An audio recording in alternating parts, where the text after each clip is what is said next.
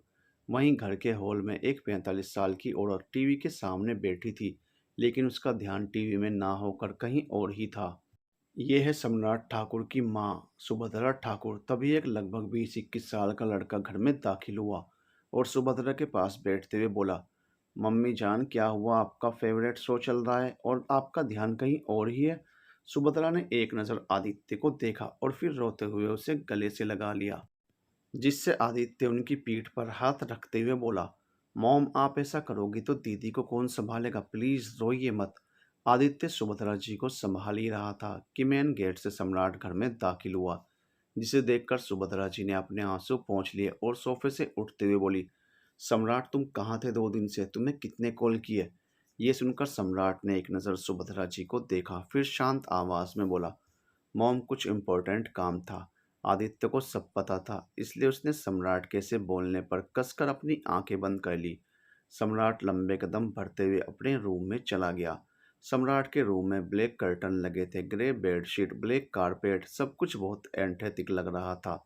सम्राट के रूम में अटैच्ड गैलरी में एक छोटा सा गार्डन भी था, जिसमें गिने चुने फूल थे। वो गार्डनिंग एरिया बहुत खूबसूरत लग रहा था।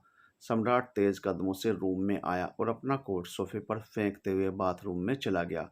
सम्राट बाथरूम में अपने दोनों हाथ सामने मिरर वॉल पर लगाकर आंखें बंद करके खड़ा था, और ठंडा पानी उसकी पूरी बॉडी को भिगो रहा था। सम्राट अब तक जो कुछ हुआ उसके बारे में सोच रहा था। फ्लैशबैक।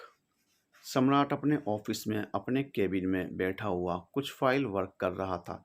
तभी उसका फ़ोन रिंग हुआ और सामने से सम्राट का फ्रेंड कैलाश बोला, तूने जिसके बारे में पता करने के लिए कहा था, वो आज सुबह 8 बजे की फ़्लाइट से वापस इंडिया आ रहे हैं। ये सुनकर सम्राट के चेहरे पर शैतानी मुस्कुराहट आ गई, और उसने कैलाश की आगे की बात सुने बिना ही कॉल कट कर दी।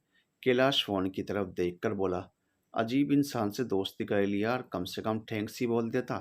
पता नहीं क्या चल रहा है इसके दिमाग में। सम्राट अपने पर्सनल सेक्रेटरी जतिन को कॉल करके बोला, जतिन, ठाकुर विला को डेकोरेट करवाओ और शादी की बाकी तैयारियां भी करो। आज तुम्हारे बॉस की शादी है।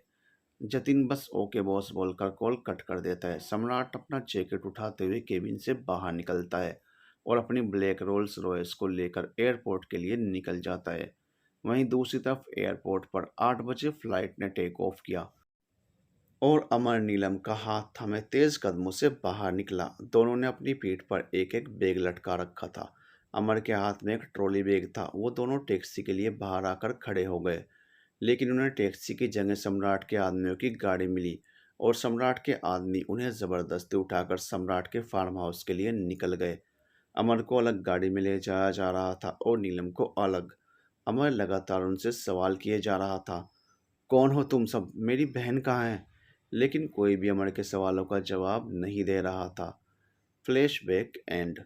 सम्राट लोअर पहनकर बाथरूम से बाहर आया। वो टॉवल से अपने मेसी बालों को पोंछ रहा था।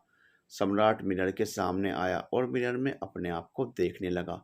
उसकी चेस्ट के राइट साइड पर ईगल विंग बना था, जो उसकी मस्कुलर चेस्ट के लगभग आधे हिस्से को कवर कर रहा था। सम्राट ने अपनी चेस्ट के राइट पार्ट पर अपना हाथ फेरा, जहां गोली लगने का निशान बना था। उसे रब करते हुए सम्राट की आंखें गुस्से में लाल थी। उस जख्म के दर्द से ज्यादा उसकी आंखों में इस वक्त गुस्सा और दर्द दिख रहा था। सम्राट की बैक पर दहाड़ते शेर का टैटू बना था, जो बेहद अट्रैक्टिव लग रहा था। उसने वाइट कलर की प्लेन टी शर्ट पहनी और अपना लैपटॉप उठाकर उस पर ऑफिस वर्क करने लगा। सम्राट का work car designing, event management और डायमंड का है। सम्राट की कंपनीज पूरे वर्ल्ड में है। हर ब्रांच में सम्राट एक एक्सपर्ट की तरह काम करता है। सम्राट अपना वर्क कर ही रहा था कि अचानक उसकी हैंड वॉच पर इमरजेंसी अलार्म बजने लगा। सम्राट ने बिना एक पल गंवाए लैपटॉप को बंद करके टेबल पर रखा और तेज कदमों से अपने रूम से निकलकर 2 रूम छोड़कर नेक्स्ट रूम में चला गया, जिसमें 2 नर्स छवि के हाथ पैर रब कर रही थी और छवि बुरी तरह कांप रही थी। उसकी आंखें चढ़ी हुई थी। सम्राट तेज कदमों से बेड के पास आया और छवि के सर पर प्यार से हाथ रखा। छवि, रिलैक्स, कुछ नहीं हुआ है, आंखें खोलो, मेरी तरफ देखो, आई एम हियर, तुम्हें कुछ नहीं करेगा कोई। ये सब सम्राट बेहद तड़प के साथ बोल रहा था, लेकिन छवि बुरी तरह कांप रही थी। उसके होंठ फड़फड़ा रहे थे, लेकिन वो क्या बड़बड़ा रही थी ये किसी की समझ में नहीं आ रहा था। सम्राट ने नर्स को हटने को बोला और छवि को दोनों कंधों से पकड़कर बैठाते हुए अपने सीने से लगा लिया। सम्राट धीरे धीरे छवि की बेक रब कर रहा था तो कभी उसके बालों को सहला रहा था। थोड़ी देर बाद छवि नॉर्मल हो गई और नींद के आगोश में चली गई। अब जाकर कहीं सम्राट के दिल को थोड़ी राहत मिली थी। सम्राट ने एक नज़र घूरकर दोनों नर्सों को देखा और बोला, कॉल द डॉक्टर। सम्राट की लाल हुई आंखों को देखकर नर्स बुरी तरह कांप गई और जल्दी से हाँ में गर्दन हिलाते हुए बोली, जी सर। सम्राट अब एकटक छवि की लाल हुए मासूम चेहरे को देख रहा था। सम्राट दांत पीसते हुए बोला, आई प्रॉमिस छवि, जिसने भी तुमसे तुम्हारी मासूमियत छीनी है, मैं उससे उसका सब कुछ छीन लूंगा, उसकी सांसें तक भी। ये बोलते हुए सम्राट का लहजा बेहद खतरनाक था, जैसे वो उस इंसान को जिंदा जला देना चाहता हो। सम्राट वहां बैठा ही था कि रूम में आदित्य एंटर होते हुए बोला, भाई। सम्राट ने छवि से अपनी नजरें उठाकर आदित्य की तरफ देखा। आदित्य की आंखें इस वक्त छवि की हालत देखकर नम थी। आदित्य धीमे कदमों से छवि के बेड के पास आया और उसके सर पर हाथ फेरने लगा। फिर सम्राट को देखकर बोला, मॉम लंच के लिए बुला रही है नीचे। सम्राट ठंडे लहजे में बोला, छवि की आज की कंडीशन के बारे में मॉम से कोई डिस्कशन नहीं होगा। तो आदित्य ने छवि के चेहरे की तरफ देखते हुए धीरे से अपना सर हाँ में हिला दिया। सम्राट और आदित्य दोनों छवि के रूम से निकलकर डाइनिंग एरिया में चले गए। डाइनिंग एरिया में इस वक्त सम्राट के पापा राजीव ठाकुर, सम्राट की सबसे छोटी बहन गीता बैठी थी। गीता और आदित्य दोनों की उम्र 20 साल है, क्योंकि दोनों जुड़वा हैं। गीता आदित्य से 7 मिनट छोटी है। गीता नेचर से काफ़ी खुश मिजाज और फेस से काफ़ी क्यूट है। सब लोग बैठकर लंच कर रहे थे। वहीं दूसरी तरफ अमर की हालत बद से बदतर होती जा रही थी। अमर के दिमाग में अपने से ज़्यादा नीलम की हालात और ख्याल चल रहे थे। वो चिल्लाते हुए बोला, सम्राट ठाकुर। उसकी इस चिल्लाहट में उसका दर्द साफ झलक रहा था। वहीं सम्राट जो भी लंच कर रहा था, उसके कानों में इस वक्त ब्लूटूथ लगे थे, जिससे अमर की ये चिल्लाहट सुनकर सम्राट के चेहरे पर एक शैतानी मुस्कान तैर गई। सम्राट अमर की इन दर्द भरी आवाज़ों को सुनकर पूरा इंजॉयमेंट के साथ लंच कर रहा था। वहीं दूसरी तरफ नीलम सम्राट के प्राइवेट फार्म हाउस में थी। वो आगे आगे और सम्राट के बॉडीगार्ड उसके पीछे पीछे। एक बॉडीगार्ड ने चिल्लाते हुए कहा, मैंने कहा रुक जाओ, लेकिन नीलम नाम में गर्दन हिलाते हुए भागे जा रही थी। अचानक दो बॉडीगार्ड ने उसके सामने आकर उसके दोनों हाथों को पकड़ लिया और सम्राट को कॉल किया। सम्राट जो बस लंच करके अपने स्टडी रूम में गया था, नीलम के ऐसे बिहेवियर की खबर मिलते ही गुस्से में लाल पीला हो गया और गुस्से में घर से निकलकर अपनी गाड़ी को फुल स्पीड से दौड़ाकर अपने प्राइवेट फार्म हाउस आ गया। सम्राट के पहुंचने तक नीलम फिर से बॉडीगार्ड के हाथों से छूट चुकी थी, क्योंकि वो बॉडीगार्ड सम्राट की परमिशन के बिना नीलम को हार्म नहीं कर सकते थे। इसलिए नीलम आसानी से उनके हाथों से छूटकर भाग रही थी। सम्राट दरवाजे से नीलम को देख रहा था। उसके जबड़े इस वक्त कसे हुए थे। ये क्या बकवास है? सम्राट की तेज आवाज़ सुनकर वहां खड़ा हर बॉडीगार्ड डर से कांप चुका था। नीलम का ध्यान भी अब सम्राट की तरफ चला गया था। सम्राट को देखते ही नीलम भागकर सम्राट के पास आई और उसे टाइट हग कर लिया, जिससे सम्राट की आंखें फटने को तैयार हो चुकी थी। सम्राट की धड़कनें फुल स्पीड से चलने लगी थी। नीलम की इस अचानक हरकत से सम्राट बिल्कुल फ्रीज हो चुका था। न उसके हाथ नीलम को हग कर रहे थे, ना ही उसे खुद से अलग कर रहे थे। 2 मिनट बाद सम्राट ने होश में आते हुए नीलम को झटके से खुद से अलग किया, जो किसी गिलहरी की तरह उससे चिपकी हुई थी। इस तरह झटकने से नीलम फर्श पर जा गिरी, लेकिन नीलम जल्दी से उठते ही फिर से सम्राट के पास आई और अपने हाथों से सम्राट का एक हाथ पकड़कर उसे बाहर की तरफ ले जाने लगी। सम्राट कन्फ्यूज होकर नीलम को देख रहा था, क्योंकि उसे इतना यकीन था कि नीलम बोल सकती है, आखिर उसके बेस्ट फ्रेंड की बहन जो थी। सम्राट नीलम से कभी मिला नहीं था, लेकिन अमर और सम्राट कॉलेज में साथ ही थे। इसलिए सम्राट को नीलम के बारे में कुछ कुछ बातें पता थी। क्योंकि अमर अपनी बहन से बहुत प्यार करता है, वो अक्सर सम्राट को नीलम के बारे में बताता रहता था। सम्राट अपने ख्यालों में ही था कि नीलम अपने पूरे जोर के साथ उसे खींचते हुए बाहर की तरफ ले जा रही थी और कार की तरफ इशारा कर रही थी। अब सम्राट को तुरंत ही कुछ समझ आया। उसने शैतानी मुस्कान के साथ कहा, अपने भाई से मिलना है? ये सुनकर नीलम जोर से अपनी गर्दन हाँ में हिलाने लगी। वहीं दूसरी तरफ संयुक्त राज्य अमेरिका में दो लड़के एक क्लब में बैठे थे। उनके हाथ में ड्रिंक के गिलास थे। एक लड़के ने गिलास से एक सिप लेते हुए कहा, मजा आ गया, एक तीर से दो निशाने, और जोर जोर से हंसने लगा। सामने वाले ने कहा, सम्राट ठाकुर और अमर चौहान, जिनकी दोस्ती की मिसालें दी जाती थी, आज एक दूसरे के कट्टर दुश्मन हैं। तो सामने वाला बोला, आखिर दुश्मनी भी तो किससे मोल ली थी इन दोनों ने? इतना बोलकर दोनों ही शैतानों की तरह हंसने लगे। सम्राट अपने ख्यालों में ही था कि नीलम अपने पूरे जोर के साथ उसे खींचते हुए बाहर की तरफ ले जा रही थी और कार की तरफ इशारा कर रही थी। अब सम्राट को तुरंत ही कुछ समझ आया और वो उसे कार में बैठाकर कहीं ले जाने लगा। सम्राट की गाड़ी एक जोरदार ब्रेक के साथ टॉक्सिक कैसल के सामने रुकी और सम्राट लंबे कदम भरते हुए दाखिल हुआ और उसके पीछे नीलम। सम्राट नीलम को बेसमेंट में अमर के रूम में ले गया, जहां अमर इस वक्त घुटनों के बल गिरा हुआ था। उसकी अपर बॉडी पर कुछ नहीं था, जिससे उसकी एट पैक एब्स वाली बॉडी रिवील हो रही थी। उसके बाल उसकी आंखों को कवर किए हुए थे और जगह जगह चोट लगने से खून रिस रहा था। ये देखकर सम्राट की आंखों में अलग सा सुकून आ गया था। वहीं अमर को जब किसी के आने की आहट हुई तो वो सर उठाकर देखने की कोशिश करने लगा और नीलम को देखकर बोला, नीलम बेटा तुम। अमर बोल ही रहा था कि नीलम जल्दी से आकर उससे लिपट गई। अमर कुछ पल शांत हुआ, फिर नीलम उससे अलग होते हुए उसकी आंखों में देखने लगी और धीरे से बोली, जन्मदिन की शुभकामनाएं। ये सुनकर अमर की आंखें दर्द और सुकून से बंद हो गई, क्योंकि उसने पूरे 6 महीने बाद अपनी नीलम की प्यारी आवाज़ सुनी थी। वहीं सम्राट अपने आईब्रोज सिकोड़कर नीलम और अमर को घूर रहा था।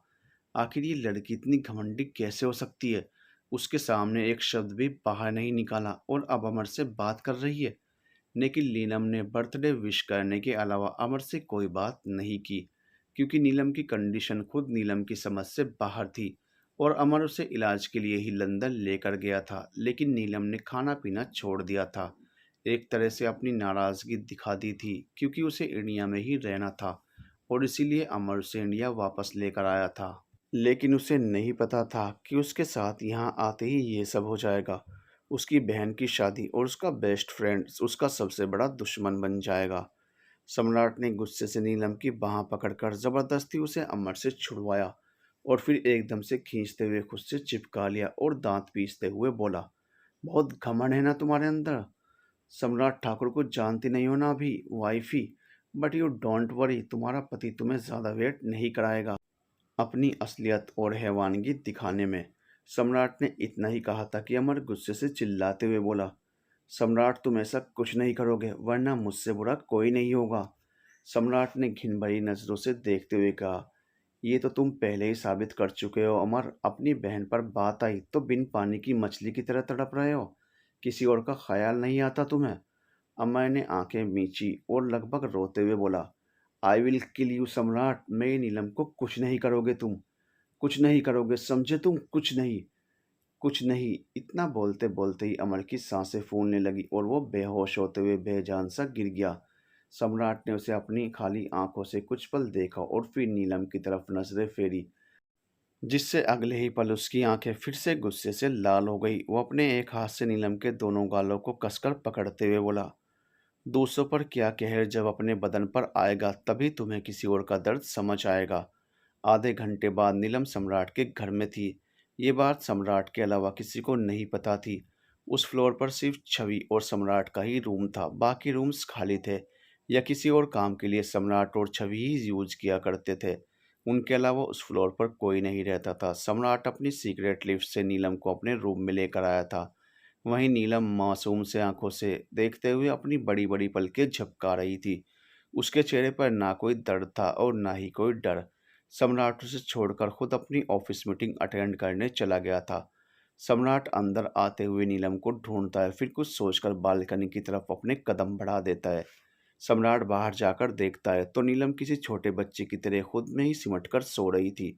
वो सोते हुए बहुत क्यूट लग रही थी। उसके खुले बालों की लटें बार बार चेहरे पर आकर उसे परेशान कर रही थी और नीलम कसमसाते हुए उन्हें अपने चेहरे से हटा रही थी।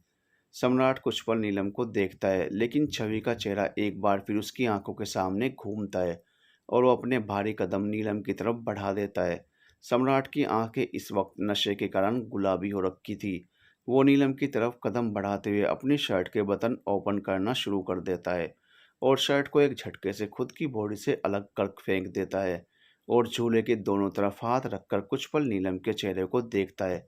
धीरे धीरे उसकी नज़र नीलम के हार्ट शेप लिप्स पर जाती है। वो अपना एक हाथ उठाकर नीलम के चेहरे पर रखता है और फिर हाथ मूव करते हुए उसकी आईज, नोज, लिप्स और चिन टच करता है, जिससे नीलम अपनी पलकों को फड़फड़ाने लगती है और धीरे धीरे नीलम की पूरी नींद उड़ जाती है। नीलम एकटक सम्राट की आंखों में देख रही थी और सम्राट नीलम की आंखों में। सम्राट आगे बढ़ते हुए नीलम को अपनी गोद में उठाता है और फिर रूम के अंदर आते हुए उसे बेड पर पटक देता है। हालांकि बेड बहुत सॉफ्ट था तो नीलम को लगी नहीं थी। वो एक बाउंस करते हुए वापस बेड पर जा गिरी। सम्राट पूरी तरह उस पर आते हुए उसका जबड़ा पकड़कर बोला, तुम इतनी सुकून की नींद कैसे सो सकती हो? निहायत ही बेशर्म हो। वहाँ तुम्हारा भाई तड़प रहा है और तुम्हें नींद आ रही है। लेकिन सब तुम्हारी तरह नहीं होते। मैं अपनी बहन को तड़पते हुए नहीं देख सकता, जिसकी इकलौती वजह तुम हो, नीलम चौहान। इतना बोलकर सम्राट नीलम के होंठों पर टूट पड़ा और नीलम झटपटाने लगी। सम्राट उसके दोनों हाथ अपने एक हाथ से पकड़कर बेड से लगाकर बुरी तरह से नीलम को किस करने लगता है। लगभग 20 मिनट बाद सम्राट का गुस्सा थोड़ा शांत होता है तो वो नीलम के होंठ छोड़कर लंबी लंबी सांसें लेते हुए नीलम के चेहरे को देखता है, जो बिल्कुल टमाटर की तरह लाल हो चुका था और उसकी सांसें बहुत रुक रुक कर चल रही थी। सम्राट कुछ बोलने के लिए मुंह खोलता है कि एक बार फिर बीप बीप की आवाज़ आने लगी और सम्राट की आंखें सर्द हो गई, क्योंकि उसे पता था छवि फिर से पैनिक कर रही होगी। सम्राट ने गुस्से भरी नज़रों से नीलम को देखा और फिर उठकर कबर्ड से एक टी शर्ट निकाल कर पहनी और नीलम का हाथ पकड़कर बेड पर से उठाते हुए अपने साथ रूम से बाहर ले गया। वो अपने कदम तेजी से छवि के रूम की तरफ बढ़ा देता है और उसके साथ ही नीलम भी थी। सम्राट झटके से छवि के रूम का डोर खोलता है। वहाँ डॉक्टर और नर्स सब मौजूद थे और छवि को नॉर्मल करने की कोशिश कर रहे थे। सम्राट गुस्से में बोला, सब चले जाओ। सम्राट की आवाज़ इतनी डरावनी थी कि डॉक्टर और नर्स पलक झपकते ही वहाँ से गायब हो चुके थे। नीलम, जिसकी नजरें अभी नीचे देख रही थी, अचानक सम्राट ही एक झटके से उसे अपने आगे करता है, जिससे नीलम छवि के बेड के पास जाकर गिरती है। छवि अभी भी लंबी लंबी सांसें ले रही थी और अपना सर इधर उधर घुमा रही थी। वहीं नीलम की नज़र जैसे ही छवि पर पड़ी, उसकी भावहीन आंखों में अचानक ही चमक आ गई और कई इमोशंस भी। वो जल्दी से लड़खड़ाते हुए खड़ी हुई और छवि के चेहरे को अपने हाथों में भरते हुए लड़खड़ाती जुबान में बोली, छवि। ये सुनकर सम्राट की आंखें अचानक ही फैल गई। आखिर ये लड़की चाहती क्या है और छवि को छवि कैसे बुला रही है? लेकिन उसे इस पर भी बहुत गुस्सा आ रहा था। उसने अपने कदम नीलम की तरफ बढ़ाए कि तभी देखा छवि नॉर्मल हो रही थी। छवि ने जबरदस्ती आंखें खोलते हुए नीलम को देखा और अचानक ही बोल पड़ी, नीलम। ये सुनकर नीलम ने फूट फूट कर रोते हुए उसे हक कर लिया। नीलम का सर अभी छवि के सीने पर था। छवि धीरे धीरे नीलम के सर पर हाथ फेर कर बोली, नीलम, रोना बंद करो। सम्राट आंखें बड़ी किए बस नीलम और छवि को देखे जा रहा था। छवि, जो इतने दिनों से अपनी फैमिली मेंबर से बात नहीं कर रही थी, आज इस लड़की को चुप करवा रही थी, जबकि उसकी खुद की हालत इतनी ज़्यादा खराब थी। सम्राट गुस्से में दांत भींचते हुए उन्हें देख रहा था। नीलम का रोना धीरे धीरे कम हो गया था और उसने छवि से अलग होते हुए उसे भी कंधे से पकड़कर बैठा दिया था। छवि छोटी सी स्माइल करते हुए नीलम को देख रही थी। अब तो सम्राट की आंखें अंगारे उगल रही थी। जिस स्माइल के लिए वो इतना तड़प रहा था, उस स्माइल का रीज़न भी वही लड़की है जिसने छवि से उसका सब कुछ छीना है। लेकिन सम्राट को समझ नहीं आ रहा था, आखिर छवि इतनी बेवकूफ़ कैसे हो सकती है? वो नीलम से ऐसे बात क्यों कर रही है? नीलम ने नज़रें घुमाकर सम्राट की तरफ देखा, जिसे देखकर लग रहा था वो उसे आंखों से ही जलाकर राख कर देगा।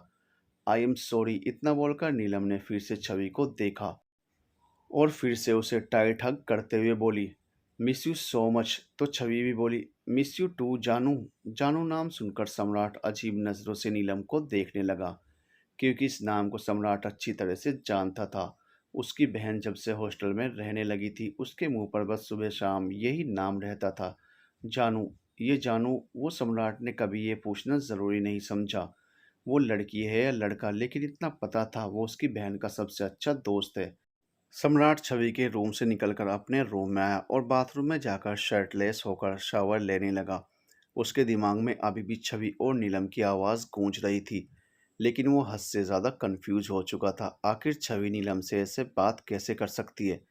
जिस इंसान की वजह से वो इस ट्रॉमा से गुजर रही है, उसी से इतने प्यार से बात कर रही है। ये सब सोचते हुए सम्राट फ्रस्ट्रेट हो चुका था। उसने गुस्से में एक पंच वाल पर दे मारा और आंखें बंद करके अपने दोनों हाथों से अपने बाल पीछे करते हुए लंबी लंबी सांसें लेने लगा। वो पूरी कोशिश कर रहा था खुद को नॉर्मल करने की। वहीं छवि और नीलम एक दूसरे को गले लगाए हुए थी। छवि ने नीलम से अलग होते हुए कहा, अमर। और अचानक नीलम की आंखें डबडबा आई और उसने रोते हुए कहा, वो सम्राट सर ने भाई को कैद कर रखा है। पता नहीं क्या दुश्मनी है उनकी आपस में। ये सुनकर छवि के चेहरे पर भी चिंता की लकीरें दिखने लगी। नीलम के आंसू बिना उसकी मर्जी के गालों पर आ गए और उसने सिसकते हुए धीमी आवाज में कहा, आई एम सॉरी। उस दिन वो सब सिर्फ मेरी वजह से हुआ। अगर मैं वहाँ तुम्हें और भाई को ना मिलवाती तो शायद ये सब नहीं होता। I am really sorry. Chhavi को नीलम का रोना बर्दाश्त नहीं हो रहा था, इसलिए उसने फिर से उसे गले लगाते हुए कहा, जानू ऐसे रोते नहीं है, तुमने जानबूझकर कुछ नहीं किया था। एंड आई फील गुड कि तुझे उस दिन कुछ नहीं हुआ। तू बिल्कुल ठीक है, सही सलामत मेरी आंखों के सामने। ये बोलते वक्त छवि का गला भर आया था। वहीं सम्राट अब बात ले चुका था। उसने इस वक्त एक white V neck T shirt और ब्लैक ट्राउज़र पहना था। वो रूम में इधर उधर चक्कर लगा रहा था। पहली बार ऐसा हो रहा था कि सम्राट ठाकुर को कुछ समझ ना आए और कोई चीज़ उसे इस हद तक बेचैन करे। छवि फ्रेश होने बाथरूम में चली जाती है और नीलम अब बैठकर सोचने लगती है क्या किया जाए, क्योंकि हमारी नादान नीलम को लग रहा था सम्राट अपनी जगह सही है। आखिर वो सही ही तो कह रहा है कि सब उसकी वजह से हुआ है। अब कैसे भी करके नीलम को अमर की रिहाई चाहिए थी। लेकिन वो हिम्मत करके उठी और उस रूम में जाने लगी जहाँ से वो आई थी। उसने जैसे ही रूम में पहला कदम रखा, उसकी नज़र सम्राट पर पड़ी, जो इधर उधर टहल रहा था। उसने धीरे से डोर नॉक किया। सम्राट ने जल्दी से आंखें उठाकर देखा और नीलम को देखकर उसकी आंखें छोटी हो गई। नीलम ने डर से सूखे अपने होठों पर एक बार जीभ फेरी और फिर धीमी आवाज में बोली, कैन वी टॉक? सम्राट ने कुछ पल उसे घूरा और फिर कहा, कम इन। नीलम धीमे कदमों से चलकर अंदर आई और सम्राट के सामने खड़ी हो गई। सम्राट वहीं सोफे पर बैठते हुए बोला, बोलो क्या बात करनी है तुम्हें मुझसे? अगर तुम ये सोच रही हो कि छवि ने तुम्हें माफ़ कर दिया है तो मैं भी कर दूंगा, तो ये तुम्हारी सबसे बड़ी गलतफहमी है। और इसे जितना जल्दी हो सके अपने छोटे से दिमाग से निकाल दो, क्योंकि अब तुम हमेशा मेरी कैद में रहने वाली हो। मेरी बहन ने जो जो झेला है वो सब तुम भी झेलोगी। ये सुनकर नीलम की खूबसूरत आंखों में नमी तैर गई और उसने अपनी पलकें झुकाते हुए कहा, मैं अपनी नहीं अपने भाई की रिहाई चाहती हूँ। उन्होंने कुछ नहीं किया है, उन्हें छोड़ दो। मैं तो अब आपकी पत्नी हूँ, आप मुझे यहाँ रख सकते हैं, पर मेरे भैया ने कुछ नहीं किया है। फिर नीलम हाथ जोड़ते हुए बोली, मेरी बेवकूफ़ी की सज़ा मेरे भाई को मत दीजिए। सम्राट ने अपने जबड़े कसते हुए कहा, आर यू श्योर तुम्हारे भाई ने कुछ नहीं किया है? नीलम ने हामी भरते हुए कहा, हाँ उन्होंने कुछ नहीं किया है। सम्राट ने बेदर्दी से मुट्ठी भींचते हुए कहा, ऐसा तुम्हें लगता है कि तुम्हारे भाई ने कुछ नहीं किया है? क्योंकि वहाँ तुम तीनों के अलावा कोई नहीं था, ये तो क्लियर है। मेरी बहन की हालत का जिम्मेदार तुम्हारा भाई है। ये सुनकर नीलम की आंखें हैरानी से बड़ी हो गई। मतलब सम्राट अब तक इतनी बड़ी गलतफहमी है में है कि छवि के साथ जो हुआ वो अमर ने किया है। नीलम ने अपने आंसू पोंछते हुए कहा, ये आप क्या कह रहे हैं सर? आपको किसी ने गलत इन्फॉर्म किया है। ऐसा नहीं था और वहाँ जो हुआ वो छवि को पता है। Just shut up. सम्राट ने तेज आवाज में कहा, बहुत हो गई तुम्हारी झूठी बकवास। सम्राट ये बोल ही रहा था कि अचानक किसी की प्यारी सी आवाज आई। सम्राट भाई। इस आवाज को सुनने के लिए पिछले 6 महीने से सम्राट के कान तरस गए थे। सम्राट भाई। अचानक छवि की आवाज आई, जिसे सुनकर एक पल के लिए सम्राट के चेहरे पर दुनिया जहान की राहत बिखर गई और उसने अपनी भरी नजरों को उठाकर छवि की तरफ देखा, जो आज कितने महीनों बाद बिल्कुल पहले वाली छवि लग रही थी। उसने इस वक्त एक ब्लू क्रॉप टॉप और नीचे एक ब्लैक ट्राउज़र पहना था। बालों की लूज़ पोनीटेल बनाई हुई थी, जो उसके चेहरे पर जच रही थी। नीलम ने भी उसे मुड़कर देखा और फिर उसके चेहरे पर एक स्माइल आ गई। छवि और नीलम की नज़र मिलते ही नीलम की आंखों में पानी आ गया, क्योंकि रह रहकर उसे बार बार अमर की वह घायल अवस्था याद आ रही थी, जिसमें वह लहूलुहान फर्श पर पड़ा था। सम्राट ने एक नज़र नीलम को देखा और फिर अपनी नज़रें छवि पर टिका दी। छवि ने अंदर जाकर बेड पर बैठते हुए कहा, भाई आपके दोस्त ने कुछ नहीं किया था, वो सब हमारी एक नादानी की वजह से हुआ था।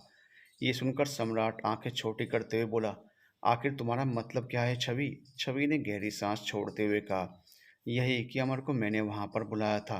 अमर को तो पता भी नहीं था नीलम उसे मुझसे मिलवाने के लिए उस खंडहर में लेकर जा रही है।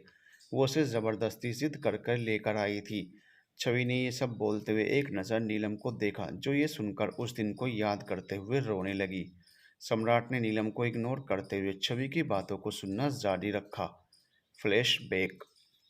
नीलम, तू श्योर है ना वो तेरा खड़ूस भाई आएगा मुझसे मिलने? छवि फोन कॉल पर नीलम से बोल रही थी।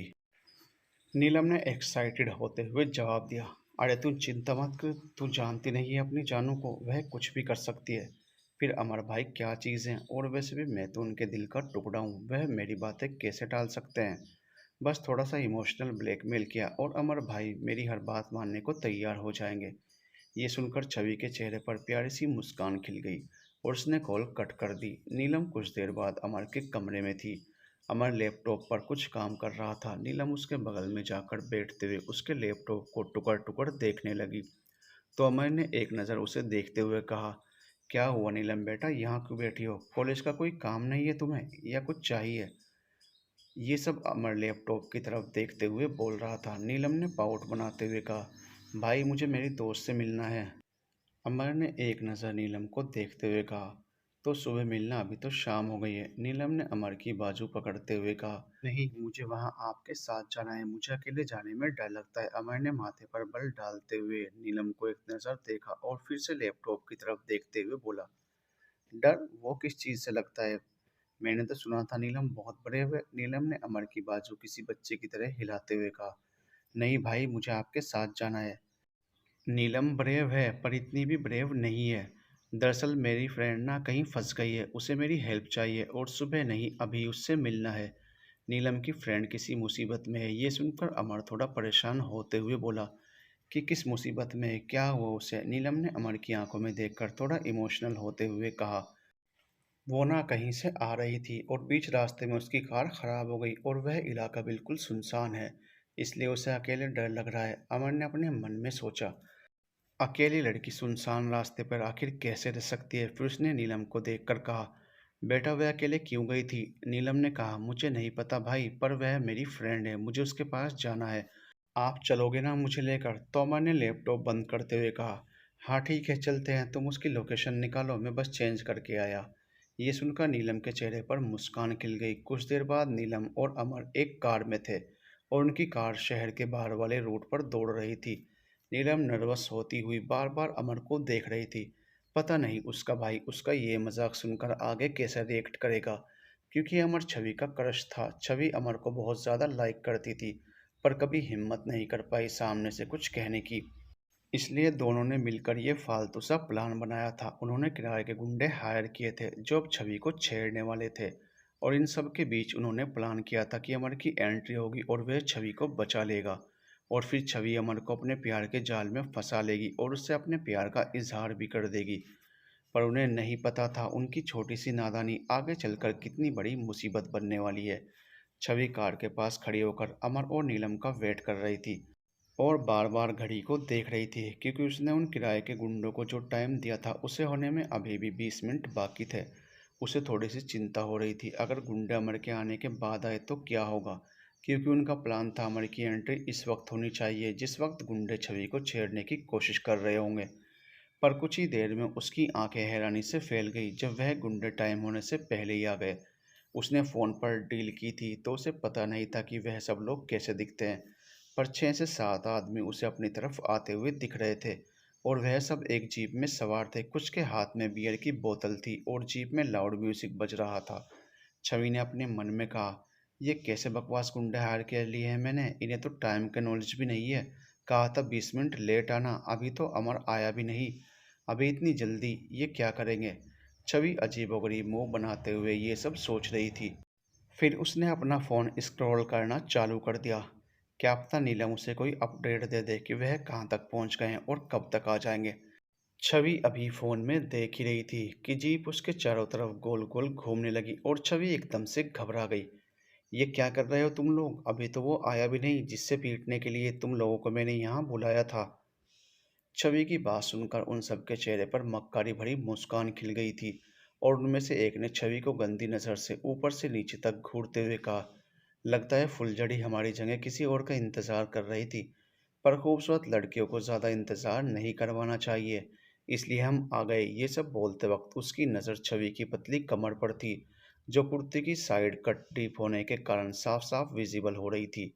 ये सुनते ही छवि का दिल एकदम से धक से रह गया और उसने हड़बड़ी में फ़ोन निकाला और जल्दी से नीलम का नंबर डायल किया, क्योंकि उसके हिसाब से नीलम ही अब उसके सबसे नज़दीक होगी, क्योंकि वह घर से निकल चुकी थी।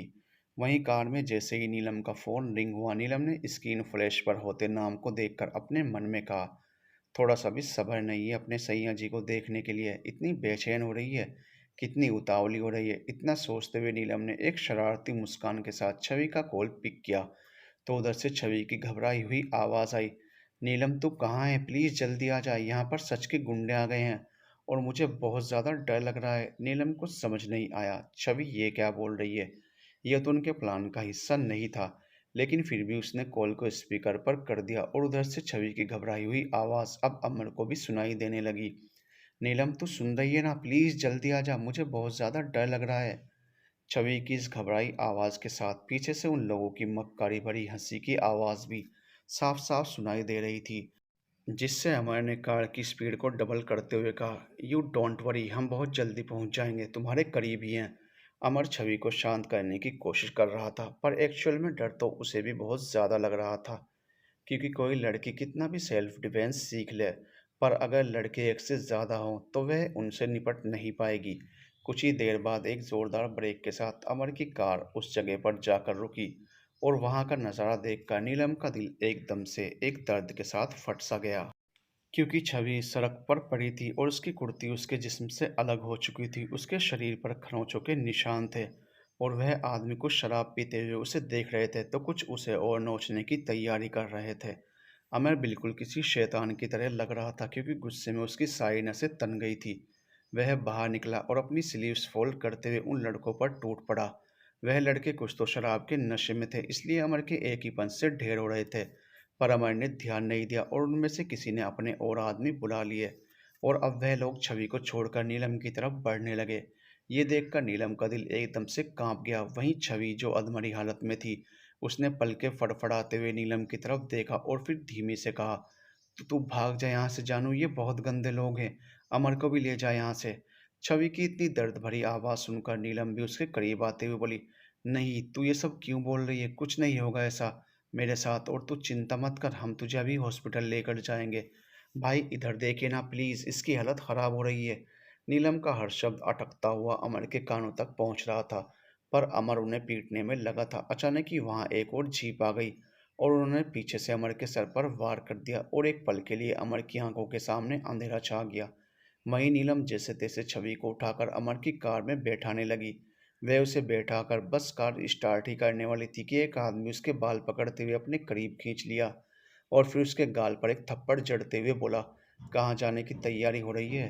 कहाँ जाने की तैयारी हो रही है? तू तो उससे भी ज़्यादा खूबसूरत लग रही है, तुझे क्या लगता है ये तेरा भाई इतने सारे लोगों से लड़ सकता है? नीलम ने एक नज़र अमर को देखा, जो अब तक लहूलुहान हो चुका था। वहीं अमर अब भी पूरी कोशिश कर रहा था उनसे लड़ने की, और अचानक ही उसे कुछ याद आया और वह अपने सामने खड़े लड़के के पेट पर एक किक करते हुए अपनी कार की तरफ बढ़ गया और कार की बोनट से गन निकालते हुए उन लड़कों की तरफ बढ़ गया। अमर के हाथ में गन देखकर वह लड़के हद से ज्यादा डर गए। अब तक उन्होंने नीलम के कपड़े भी फाड़ दिए थे। नीलम का इतना तेज रोना अमर से बर्दाश्त नहीं हो रहा था। उसकी आंखों से आंसू बहने लगे थे, पर वह फिर भी गन लिए उन सब की तरफ बढ़ रहा था और वह लड़के जल्दबाजी में अपनी अपनी जीप में बैठते हुए वहां से भागने की तैयारी करने लगे थे। और उनमें से ही कोई अमर की कार लेकर वहां से चला गया, जबकि छवि उसमें थी। ये उन्होंने ध्यान नहीं दिया था। वहीं छवि अब तक बेहोश हो चुकी थी और कार की बैक सीट पर एक साइड में लुढ़क चुकी थी। उन सबके जाने के बाद अमर ने नीलम को संभाला, पर उसकी खुद की हालत इतनी खराब थी कि वह नीलम को गोद में नहीं उठा पा रहा था। इसलिए उसने पुलिस को कॉल किया और उसी के साथ वह भी वहीं बेहोश हो गया। उसके बाद उन गुंडों ने अमर की कार को वहीं साइड में हाईवे पर छोड़ दिया और सब लोग भाग गए। और सम्राट जब पहुंचा तो उसे छवि अमर की कार में मिली थी और उसने यही समझा था कि यह सब कुछ अमर ने किया होगा। और उसने जैसे ही छवि की कॉल हिस्ट्री चेक की तो उसे पता चला कि नीलम अमर को मिलवाने के लिए छवि के पास लेकर जा रही थी। तो सम्राट को लगा ये ज़रूर उन दोनों भाई बहनों का प्लान था और उन्होंने ही उसकी छवि की ये हालत की है। Flashback and. छवि के मुंह से सारा सच सुनकर सम्राट बिल्कुल हक्का बक्का रह गया। उसके पास बोलने के लिए कोई शब्द नहीं थे। वहीं नीलम उसे सदमे को याद करके फिर से फूट फूट कर रोने लगी थी। छवि बेड से उठते हुए नीलम के पास आई और फिर उसे अपनी बाहों में भरते हुए बोली, बस जानू, और कितना रोना है तुम्हें? जो होना था सो हो गया। देखो अब तो मैं भी ठीक हो गई हूँ और मुझे यकीन है भाई अब अमर को भी छोड़ देंगे। तुम रोना बंद करो वरना तुम्हारा सर दर्द करने लगेगा। ये सब छवि भर्राए गले से बोल रही थी। उसके शब्दों में छलकता दर्द बयान कर रहा था। वो नीलम के रोने से कितनी हर्ट हो रही है, पर नीलम का रोना कम बिल्कुल नहीं हो रहा था। उसके जहन में जैसे जैसे उस दिन की यादें ताज़ा हो रही थी, उसे यही लग रहा था कि सब उसकी वजह से हुआ है। अगर वह फालतू सा प्लान ना बनाती तो शायद ना छवि को कुछ होता, ना ही अमर को। उसके चक्कर में दो बेगुनाहों को सजा मिल गई थी। To be continued.